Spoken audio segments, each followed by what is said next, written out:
Olá, seja muito bem-vinda ao curso Fundamentos do Metabolismo, uma plataforma completa para você aprender ou aprofundar os seus conhecimentos em metabolismo do básico ao avançado. Se você é profissional da área da saúde, principalmente profissional de educação física ou da nutrição, ou se você é estudante das áreas da saúde, então você está no lugar certo.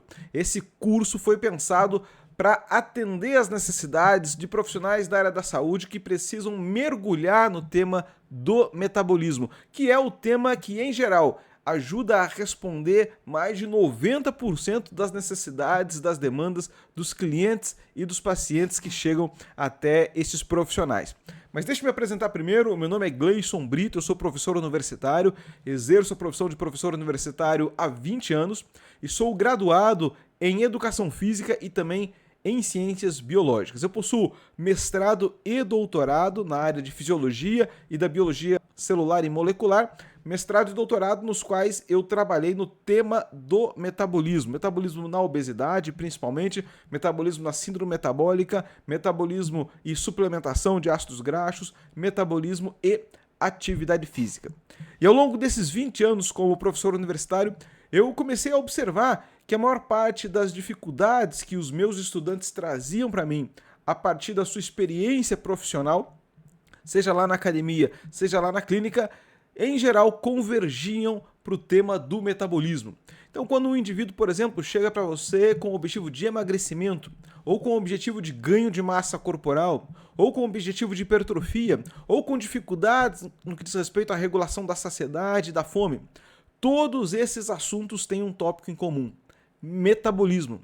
É claro que cada um deles pode ser estudado a partir de perspectivas e disciplinas específicas, como a fisiologia, como a bioquímica, como a anatomia, mas apenas a área do metabolismo oferece uma abordagem holística, uma abordagem integrada, porque em todos esses temas nós vamos precisar entender como que o sistema nervoso controla o sistema endócrino, ou seja, como que os neurotransmissores são capazes de afetar os hormônios na nossa circulação, como que o metabolismo do músculo difere nos vários tipos de fibra muscular que nós temos e como que os hormônios e os neurotransmissores afetam o metabolismo desse tecido. Como que no tecido adiposo é regulado o armazenamento ou a quebra da gordura que ali está e como que a regulação do armazenamento ou da quebra é controlada por hormônios que, por sua vez, são controlados pelos neurotransmissores. Como que cada um desses tecidos regula a sua função energética nos níveis bioquímicos e celulares. Qual a diferença do fluxo da energia, seja no metabolismo anaeróbio ou no metabolismo aeróbio, ou seja lá na via glicolítica, ou na via da creatina fosfato, ou na via da fosforilação oxidativa dentro da mitocôndria. E como que a metabolização nesse nível responde diretamente a esses outros níveis hormonais e neurais que regulam o nosso metabolismo em linhas gerais. Portanto, o metabolismo é uma área integradora. Ele precisa lançar mão dos conhecimentos de várias áreas para que consiga entender a fisiologia de maneira integrada. E é esse o objetivo do curso Fundamentos do Metabolismo: levar você desde a biologia lá dentro da mitocôndria, desde o entendimento das vias energéticas mais básicas, da via da fosfocreatina, da via glicolítica, da via da fosforilação oxidativa, passando pelo metabolismo dos nutrientes, como que o organismo regula a metabolização de carboidratos, lipídios e proteínas, indo até o metabolismo dos nossos tecidos, quais as diferenças no metabolismo do tecido muscular, nas fibras tipo 1, tipo 2, quais as diferenças do metabolismo no tecido adiposo, nas diferentes formas de tecido adiposo, e como que isso tudo está regulado com base nos hormônios das nossas glândulas e com base na regulação neural do nosso metabolismo. Então nós vamos de A a Z, do básico ao avançado. Seja você estudante universitário que quer sair da universidade com um conhecimento mais robusto, mais profundo e consolidado, seja você um profissional da educação física, um profissional da nutrição que quer aprofundar os seus conhecimentos e fugir um pouco daquela ideia de pegar protocolos prontos para aplicar para as necessidades dos nossos clientes, mas construir protocolos com base no seu conhecimento científico sólido, porque só assim você vai ter autonomia, vai ter a segurança para alterar suas metodologias de atendimento, sabendo que por trás das alterações tem um robusto e potente conhecimento metabólico que fundamenta as suas decisões. E hoje nós trazemos aqui para você uma aula a respeito de metabolismo do tecido adiposo. Nessa aula você vai comigo aprofundar um pouquinho os seus conhecimentos sobre o metabolismo desse tecido. Então você vai ter aqui um gostinho do que vai ser o que você vai encontrar lá dentro da plataforma do curso Fundamentos do Metabolismo. Na aula de hoje você vai ter acesso a, por exemplo, quais são as funções do nosso tecido adiposo, quais são os tipos de tecido adiposo encontrados no organismo humano, quais as diferenças metabólicas e bioquímicas entre os tipos de tecido adiposo, como o exercício físico altera os tipos de tecido adiposo que nós temos, e o tecido adiposo como uma glândula endócrina produzindo hormônios. Então, ao terminar essa aula, você já vai estar dominando todos os temas que estão representados aqui nessa imagem. Desde já, uma ótima aula, espero que aproveite.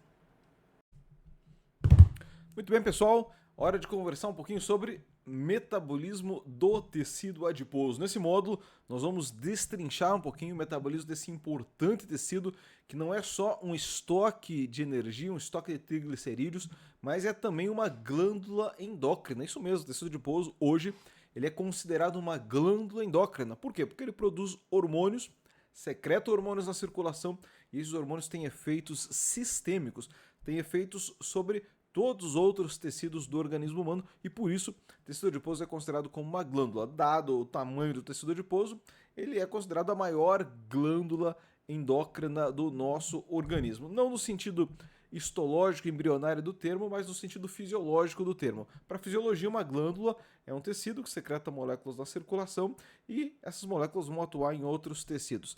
Para histologia, para biologia do desenvolvimento, uma glândula é um tecido oriundo de um certo tipo específico de tecido embrionário. E aí as glândulas clássicas, a tireoide, paratireoides, a suprarrenal, essas glândulas têm características peculiares desse ponto de vista histológico e embriológico.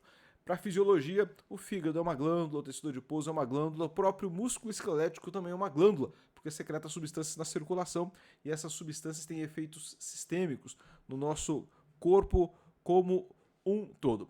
O tecido adiposo também tem, claro, um papel muito relevante nas doenças da modernidade, então é muito importante a gente entender o papel na fisiopatologia, porque doenças como obesidade, diabetes, aterosclerose são doenças muito comuns na nossa época e o tecido adiposo tem um papel fundamental no desenvolvimento dessas doenças e no desenvolvimento das comorbidades, aquelas situações fisiológicas que decorrem da presença dessas patologias. Então é muito importante a gente entender esse tecido também, não apenas do ponto de vista fisiológico, mas também do ponto de vista fisiopatológico, assim como as relações desse tecido com a alimentação e as relações desse tecido com a atividade física. São temas que sobre os quais nós vamos nos debruçar ao longo dessa aula. Então, direto para o slide, acompanha aqui comigo, vamos conversar um pouquinho a respeito do tecido adiposo, começando tentando entender e lembrar um pouquinho quais são as características biológicas desse tecido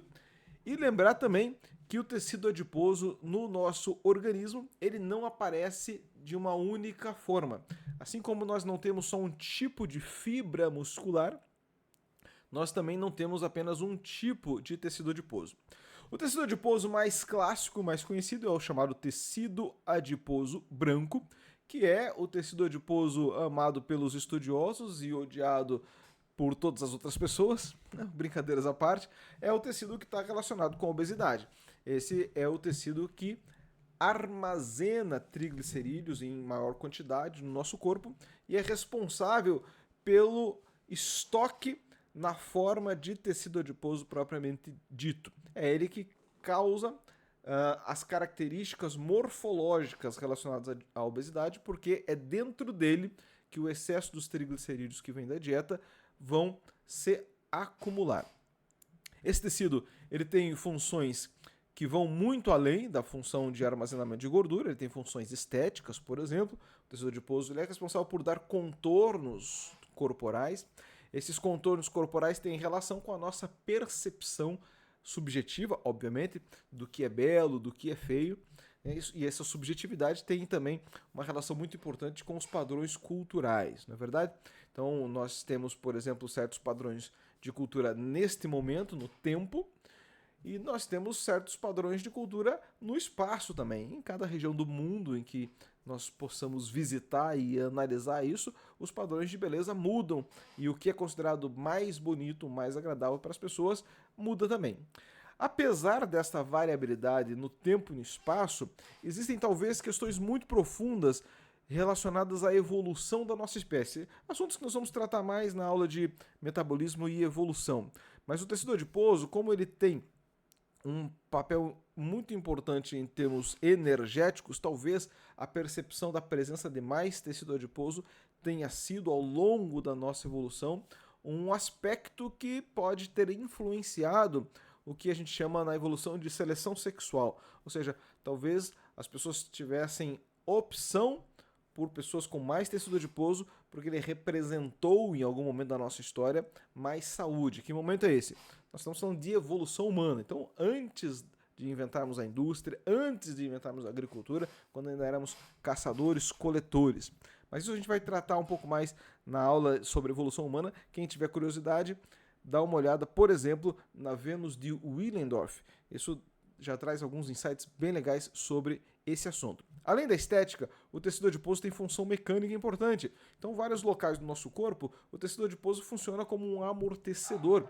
Se você cair, por exemplo, e se apoiar nessa queda, o tecido adiposo que está na palma das mãos, o tecido adiposo que está no glúteo, vai funcionar como um amortecedor e vai reduzir o impacto que essa queda causa sobre a sua estrutura óssea.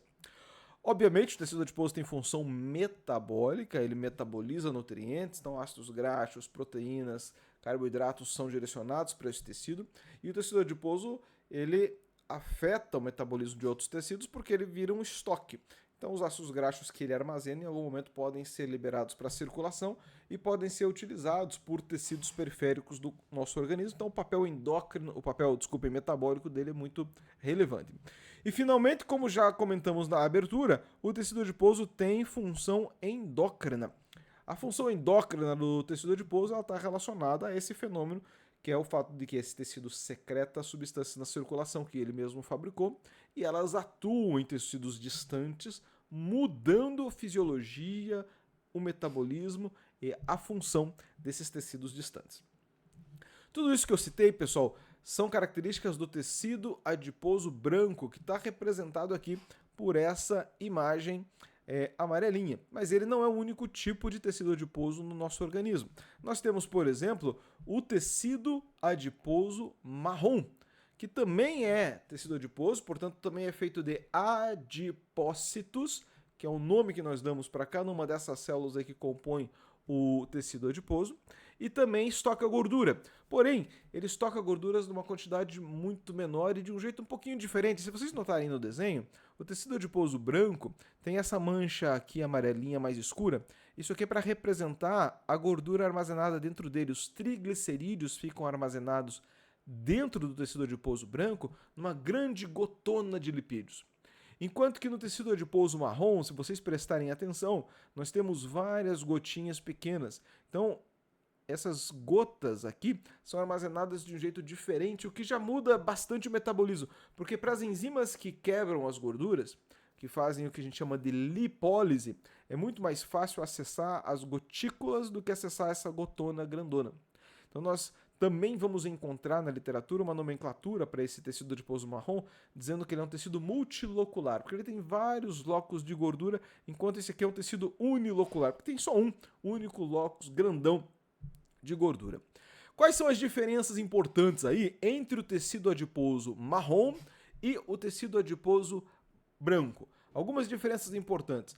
Primeiro, o tecido adiposo marrom, ele não estoca tanta gordura quanto o tecido adiposo branco, até porque nós não temos uma quantidade muito grande desse tecido no indivíduo adulto, e ele tem uma função muito importante termorregulatória, regulando a nossa temperatura.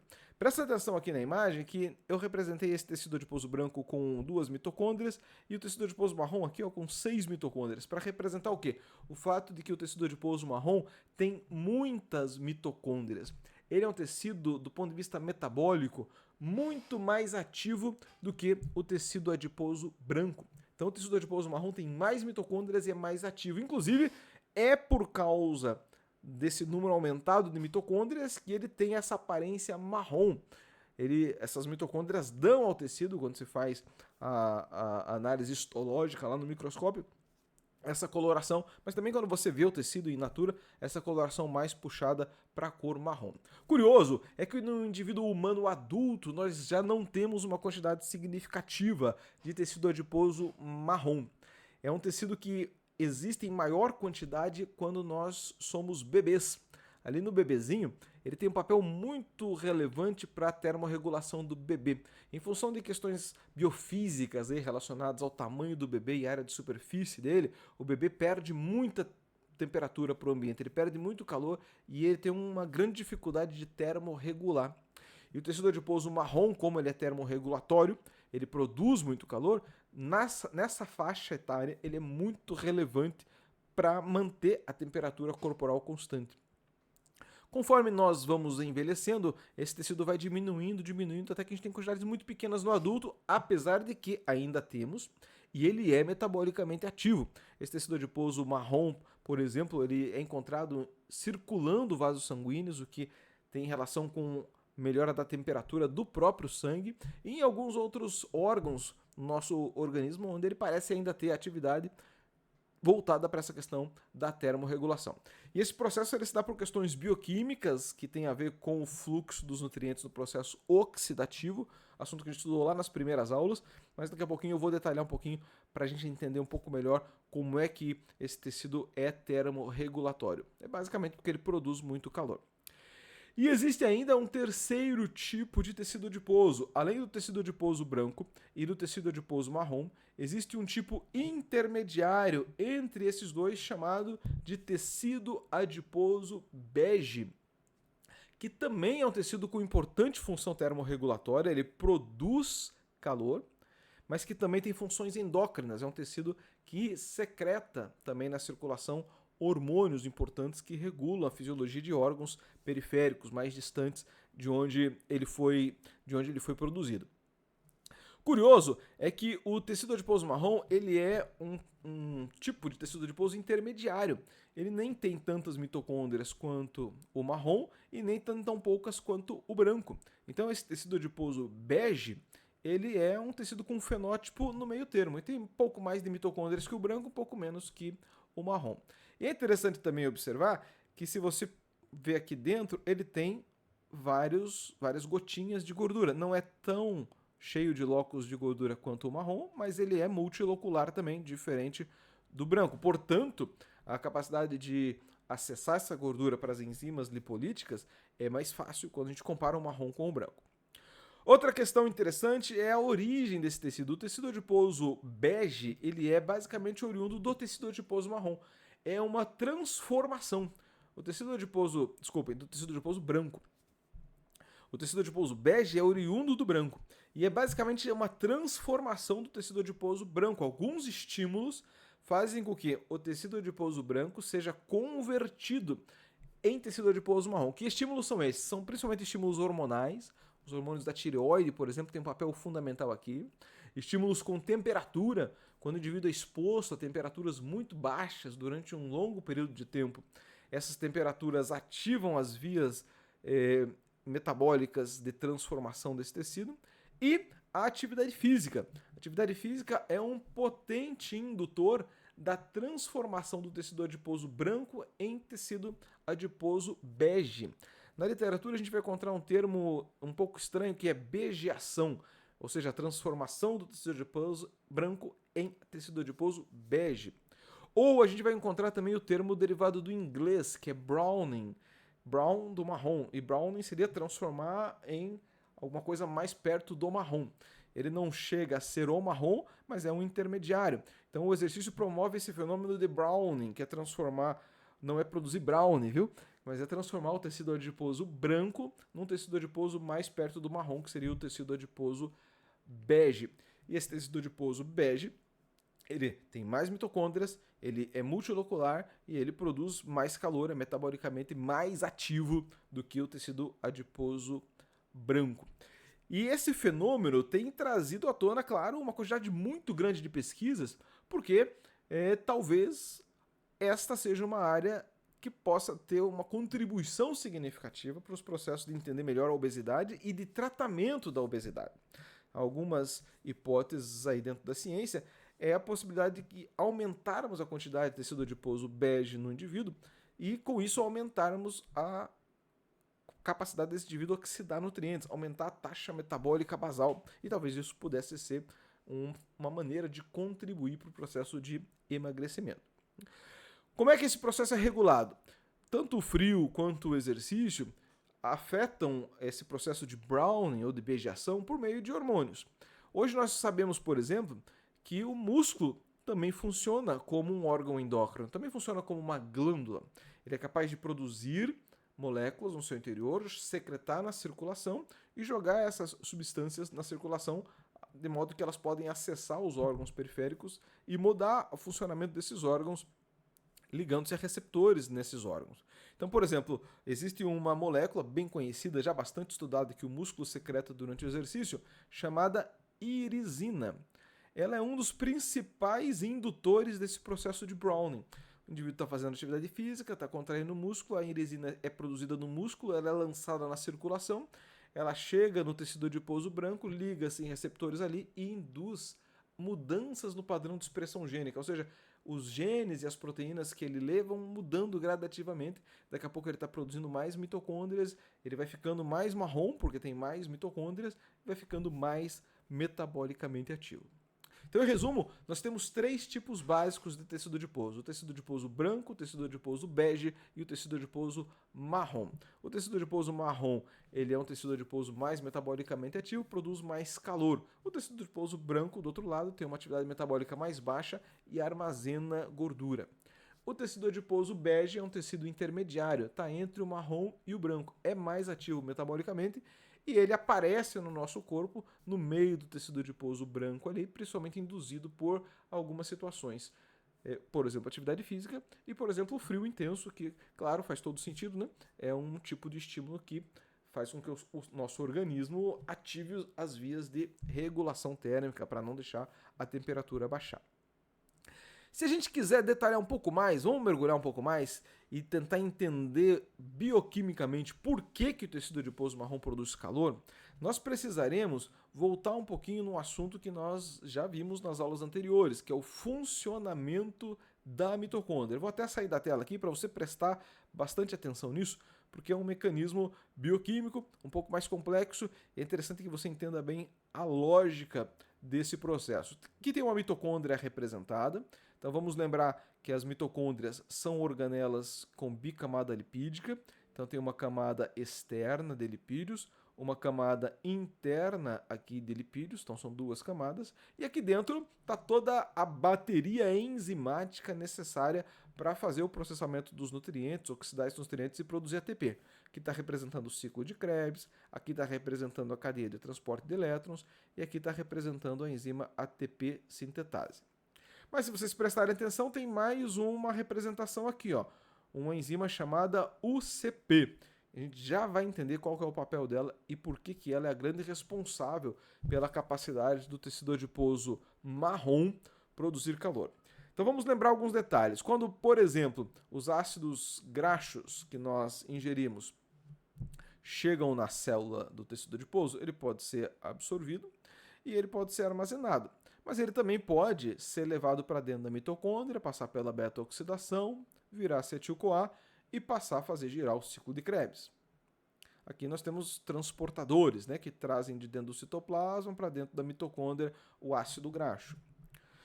Nós poderíamos olhar o processo relacionado à glicose. Então a glicose entra na célula passa pela via glicolítica, vai virar piruvato, No segundo momento, o piruvato pode ser transferido para o interior da célula, existe também uma enzima que faz esse processo, vira acetil-CoA e vai fazer girar o ciclo de Krebs. Nós poderíamos também olhar e fazer aí um esforço da nossa memória para lembrar um pouquinho das partes iniciais desse curso, os aminoácidos. Os aminoácidos também podem entrar nessas vias. Claro que primeiro eles precisam passar pela desaminação, pela transaminação, porque o grupamento amino ele não pode ser metabolizado, né? Então lá no fígado, no músculo, por exemplo. Alguns aminoácidos podem virar piruvato e já entram aqui nessa mesma via. Alguns aminoácidos vão se transformar em acetil-CoA e aí vão ativar o ciclo de Krebs. E alguns aminoácidos, inclusive, podem, pelo processo de transaminação e desaminação, diretamente se transformar em intermediários do ciclo de Krebs. Então, ir diretamente fazer rodar aqui o ciclo de Krebs. Muito bem. Quando o ciclo de Krebs começa a rodar, vamos lembrar o que acontece? O processo de oxidação dessas moléculas vai entrar em ação.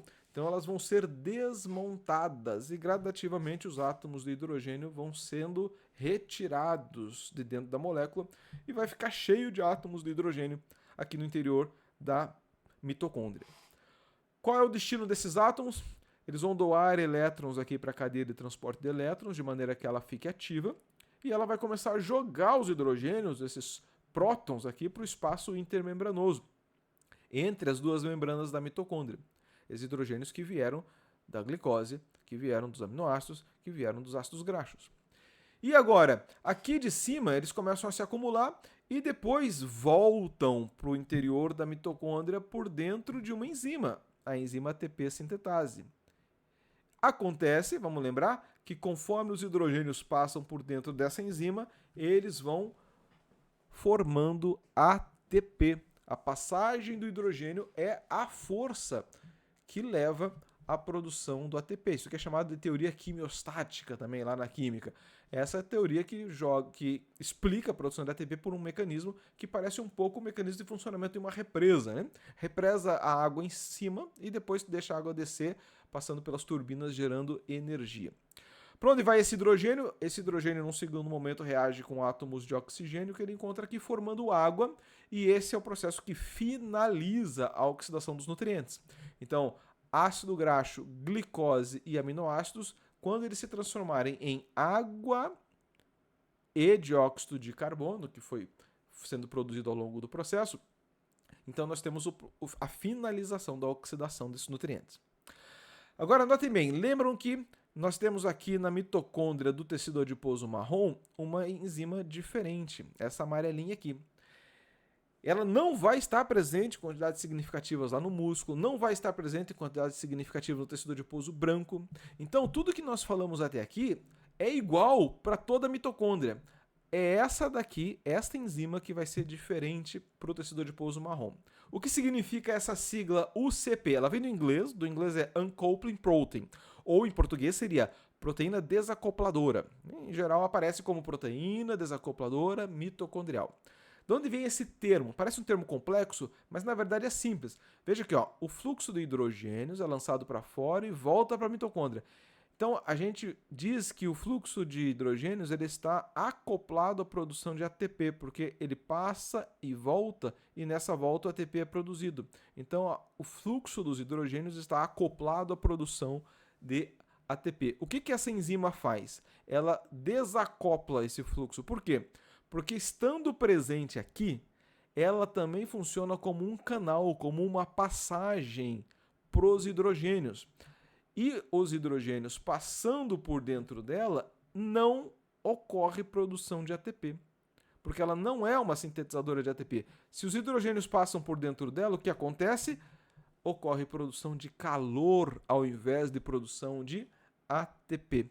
Por isso, ela é chamada de proteína desacopladora. Ela desacopla o fluxo de hidrogênios da síntese de ATP e liga esse fluxo de hidrogênios a uma outra coisa, a produção de calor.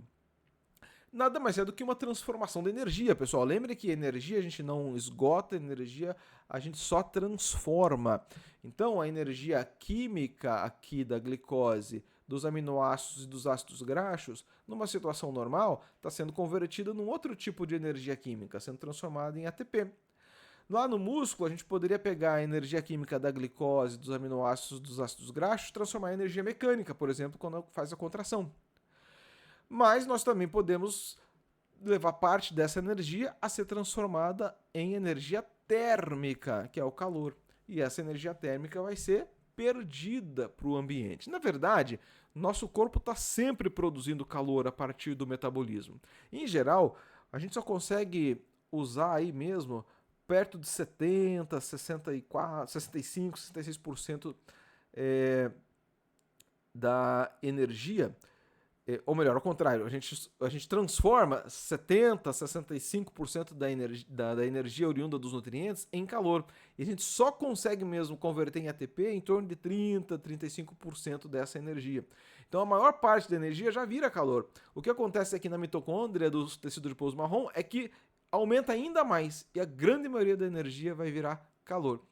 Alguém poderia pensar, será que 30% só de conversão da energia dos nutrientes em ATP é muito pouco? Bom, vamos comparar, por exemplo, se a gente pegar um motor a combustão ou um motor a vapor, eles têm um pouco menos de eficiência de transformação. A energia que vem dos seus combustíveis para transformar em trabalho mecânico é mais ou menos aí na faixa de 30%, 28%.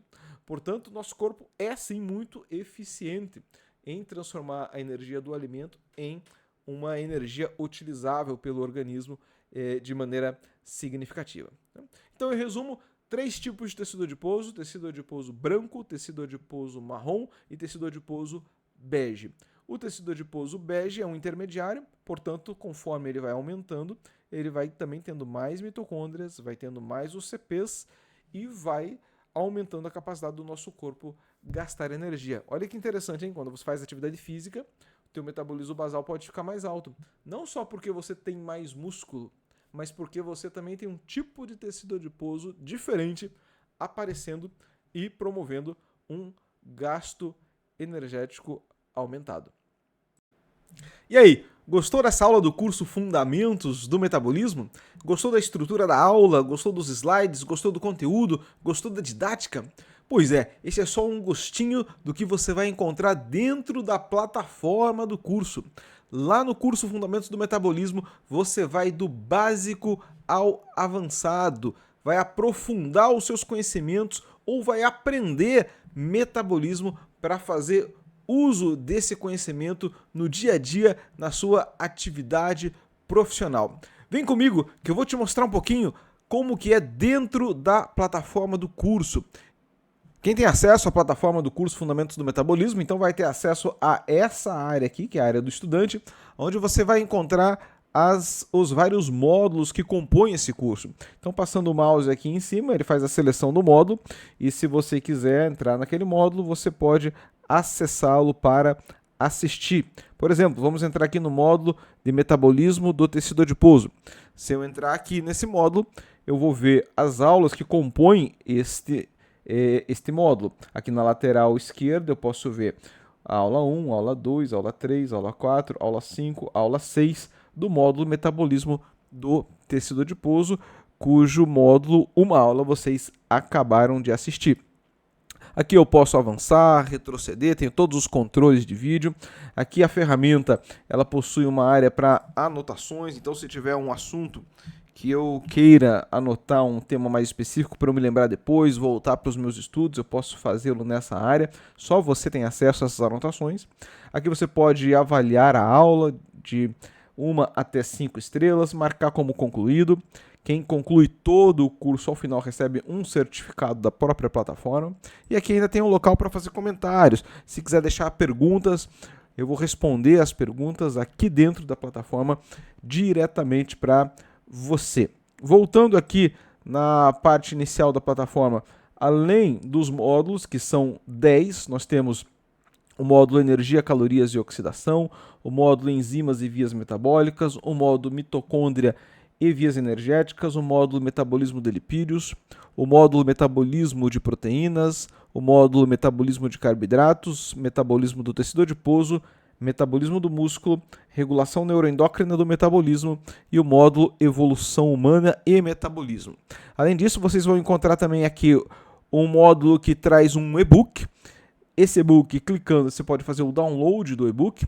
e aí você vai acessar o e-book Metabolismo Descomplicado. É um e-book onde nós tratamos de alguns dos principais temas do metabolismo, com algumas representações artísticas para tornar a abordagem do tema o mais didático possível. Então vou só rolar rapidinho aqui para vocês terem uma ideia do conteúdo desse e-book.